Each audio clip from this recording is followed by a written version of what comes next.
विगत दिनों में जो कानून व्यवस्था की स्थिति खराब हुई है, उसकी परिणति कल बेगूसराय में देखने को मिला है। 40 किलोमीटर दूर तक लगातार गोलीबारी की गई। 4 थाने और 3 ओपी, 7 पुलिस नाका को पार किया गया और किसी को भी गिरफ्तार नहीं किया गया। आज चेकिंग हो रही है, पर आज से पहले कहीं भी बिहार में चेकिंग नहीं होती थी। आज क्या कोई बेगूसराय में घटना करेगा क्या कोई कि आज आप चेकिंग की नाटक कर रहे हैं? जब हो रहा था घटना, सभी जगह से फोन जा रहे थे पुलिस को, पर किसी ने कोई कार्रवाई नहीं किया। भारतीय जनता पार्टी ने आज बेगूसराय बंद किया है। मैं माननीय मंत्री गिरिराज जी को आभार व्यक्त करता हूं कि वह इस घटना के बाद सीधे अपने गृह क्षेत्र में गए हैं और जो उन्होंने मान रखा है कि यह एक तरह से उग्रपंथी हत्या है, इसलिए उसके जिसकी मृतक को 1 करोड़ का मुआवजा दिलवाया जाए और घायलों को भी अच्छी राशि दी जाए। इसके अलावा दूसरा इशू है जिस पर मैं आप सबों को बुलाया हूं।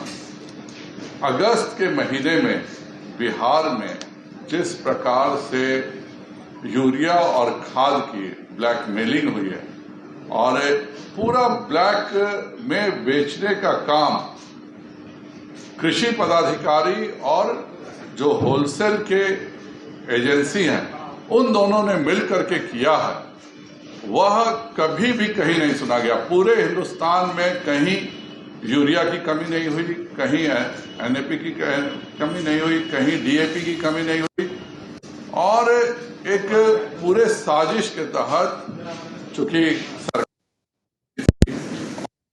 जुलाई तक कोई यूरिया की कमी नहीं थी, कहीं एनपीके का कमी नहीं मिला, कहीं कमी नहीं मिली। एक साजिश किया गया और कृषि पदाधिकारी और जो फर्टिलाइजर के व्यवसायी हैं, उन दोनों ने मिलकर के पूरे बिहार में 600-700 रुपया में यूरिया बेच पाने का काम किया गया है। उनके द्वारा पूरे बिहार में एक नकली यूरिया की कमी दिखाई गई है। मैं कृषि मंत्री जी को भी आभार व्यक्त करता हूं कि कम से कम किसानों की इस समस्या पर उनको समझ में आई है, पर मैं यह भी कहता हूं कि इन सब पर कार्रवाई होनी चाहिए। कहीं हिंदुस्तान में नहीं हुआ और एक उन्होंने भी एक गलत आंकड़ा दिया था कि यूरिया की कमी है। यह मैंने 31 तारीख को और 8 तारीख को मनसुख मांडविया जी को पत्र लिखा था। यह पत्र की प्रति आपके सामने है।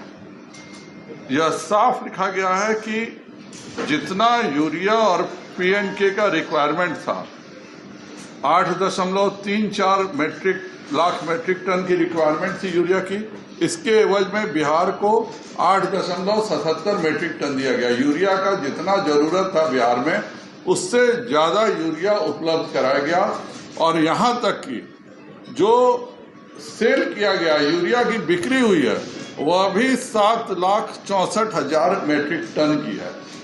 उसी प्रकार पीएनके का भी आप देखिए, 5.46 लाख मेट्रिक टन का यहाँ पर सप्लाई हुआ, उसके बदले 4 लाख का अवेलेबिलिटी हुआ और बिक्री केवल 1.75 लाख की हुई है। तो जो कृषि मंत्री जी भी मान रहे हैं, तो वह कृषि पदाधिकारियों पे कार्रवाई क्यों नहीं कर रहे? भारत सरकार यूरिया पर 1500 से 1600 रुपया एक बैग में सब्सिडी देती है। आपका डीएपी में 2,500 रुपए की सब्सिडी एक बैग में दिया जाता है। एनपीके में 1700 की सब्सिडी दिया गया। यह सारा पत्र माननीय रसायन एवं उर्वरक मंत्री का आप सबके समक्ष है। मनसुख मांडविया जी का यह पत्र है और एक साजिश के तहत यहाँ पर जिला कृषि पदाधिकारी और फर्टिलाइजर के जो डिस्ट्रीब्यूटर हैं, उन्होंने मच्छरदानी कहीं बिकवाया, कहीं छाता बिकवाया। जबरदस्ती लोगों से मजबूर किया गया कि आप कीटनाशक दवाएं खरीदें। मैं बिहार के सभी किसानों से कहूंगा कि भारत सरकार ने कोई कमी नहीं छोड़ी है और जहां भी होता है, और ये एक साजिश देखिए, 7.64 लाख मेट्रिक टन खरीद बताता है कि जो फर्टिलाइजर के कंपनी के लोग हैं उन्होंने फर्जी बायोमेट्रिक हाथ का निशान दे करके पूरा का पूरा यूरिया अगस्त के महीने में ब्लैक किया गया है। मैं बिहार सरकार से अनुरोध करता हूं कि वह बायोमेट्रिक की जांच कराए, किस किस व्यक्ति ने कितना लिया गया। सब जगह पर इन्हीं के एजेंटों ने यूरिया खरीदा है और ब्लैक में करने का काम किया है। और जो कृषि मंत्री जी ने कहा कि उनके सरदार बैठे हैं, तो यह सब अफसरशाही उन्हीं के मर्जी से होती है, यह सब मुख्यमंत्री जी के मर्जी से होती है।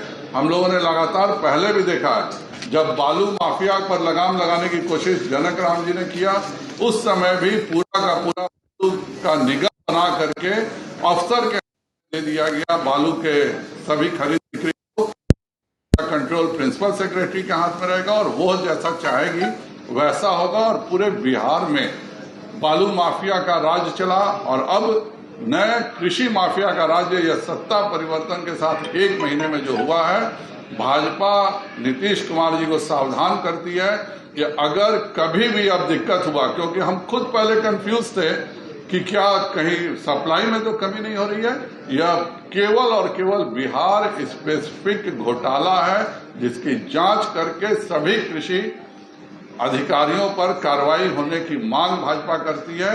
नहीं तो भाजपा इस पर भी आंदोलन करने पर मजबूर हो जाएगी। बेगूसराय जो गोली उसको लेकर राजद कह रही है कि सरकार की चुनौती है, इसको स्वीकारते हैं, भाजपा गोली चला रही है, उस पर क्या कहेंगे? कभी भी बिहार में इस तरह की लोमहर्षक घटना नहीं हुई थी। और यह सही बात है कि अब जंगल राज में भी जंगल का कानून में एक राजा होता है। यह नीतीश कुमार जी का गुंडा राज हो गया है, जहां हर गुंडा राजा बन गया है।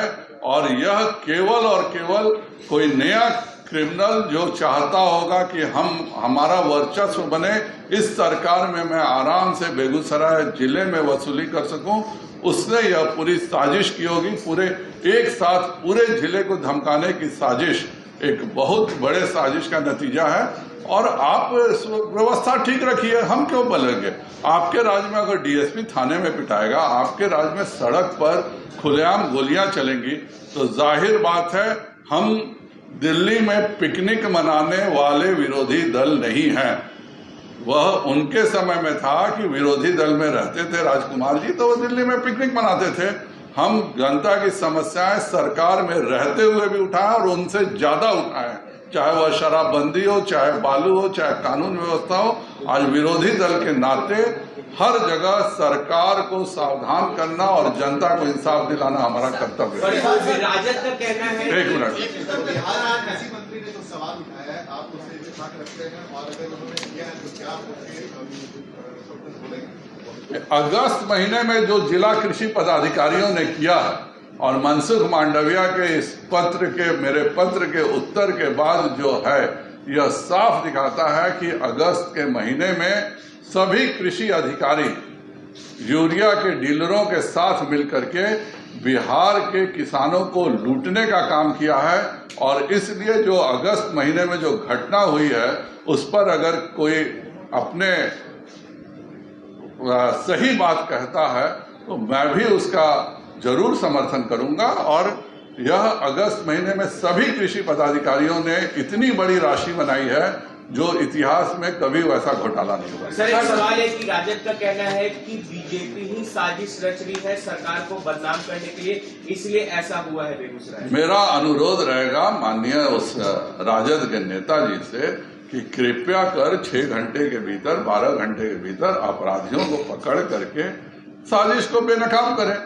आप कह रहे हैं, आप करके दिखाइए ना। आपका प्रशासन है, गृह मंत्री खुद मुख्यमंत्री जी के पास है, मुख्यमंत्री जी को तो तुरंत साजिश बेनकाब करना चाहिए। यही तो हम भी अनुरोध कर रहे हैं। हम तो उसी के लिए बेगूसराय आज बंद है, क्योंकि वह साजिश बेनकाब होनी चाहिए, वरना इसके पहले कभी भी किसी का भी सस्पेंशन नहीं होता था। और आज भी लाइन हाजिर किया गया है। इस सरकार में सबसे बड़ा यही है कि जो टॉप के पदाधिकारी हैं वह सारा साजिश रचते हैं, और जब बात बढ़ती है, अगर हमने बात नहीं बढ़ाया हुआ होता तो एक चौकीदार पर भी कार्रवाई नहीं होती।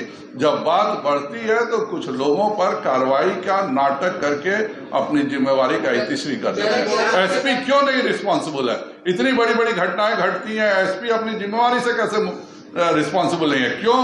अगर एक बड़ी घटना घटती है तो उत्तर प्रदेश में एसपी को सजा दिया जाता है, यहाँ क्यों नहीं दिया जाता? सर 2005 से बिल्कुल नहीं। मैं 4 महीने से लगातार उनको टोकता था कि कानून व्यवस्था गड़बड़ा रहा है, और ये सारा कानून व्यवस्था गड़बड़ का जिम्मेवार वही शराब माफिया है जो राष्ट्रीय जनता दल के समय में लूट का काम और अपहरण का काम करता था। वह अब शराब माफिया हो गया है। मैंने कभी नहीं इनका पक्ष लिया, और नीतीश कुमार को सबसे बड़ा यही कष्ट है कि हम सहयोगी दल होते हुए भी कानून व्यवस्था पर, शिक्षा पर क्यों टिप्पणी करते थे। आज उनको एक अच्छा सहयोगी दल मिल गया है जो कभी उनसे कानून व्यवस्था पर नहीं पूछेगा, न कभी शिक्षा पर पूछेगा।